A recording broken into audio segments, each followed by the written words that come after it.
அனைவருக்கும் வணக்கம். யாதுமாகி நின்றாய் காளின்னு சொன்னாரு பாரதியார். களியை வெல்ல காளியை வணங்க நம்ம கேள்விப்பட்டிருக்கோம்.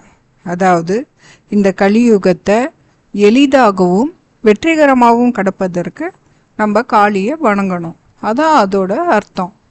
எங்க வாழ்க்கையில களியாகி காளியாகி யாதுமாகி நிற்பது உடையாளு ஸ்ரீ செல்வமகா காளியம்மன், எங்களோட குலதெய்வம்.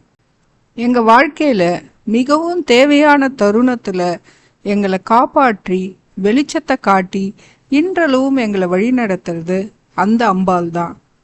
யார் இந்த செல்லம்மா காளி, எங்கேருந்து வந்தா அப்படின்னு சில வருடங்களுக்கு முன்னாடி அந்த அம்மனை பற்றின வரலாற்றை தேட ஆரம்பிச்சேன்.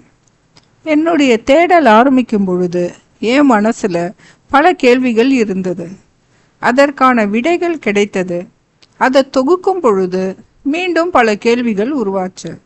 இப்படி வினாக்களாலும் விடைகளாலும் உருவான விதைதான் இந்த யூடியூப் சேனல்.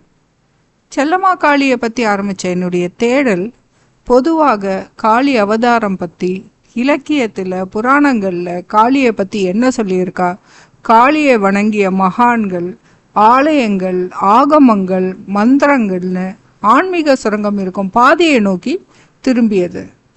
என்னுடைய இந்த தொடர் தேடல்ல எனக்கு கிடைக்க இருக்கும் தகவல்களை பல பதிவுகளாகவும் பல தொகுப்புகளாகவும் இணையத்துல இணைக்கலாம்னு இருக்கேன்.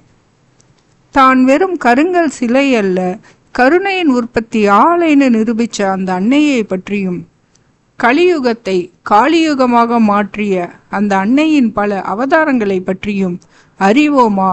அடுத்த பதிவிலிருந்து மீண்டும் பேசலாம்.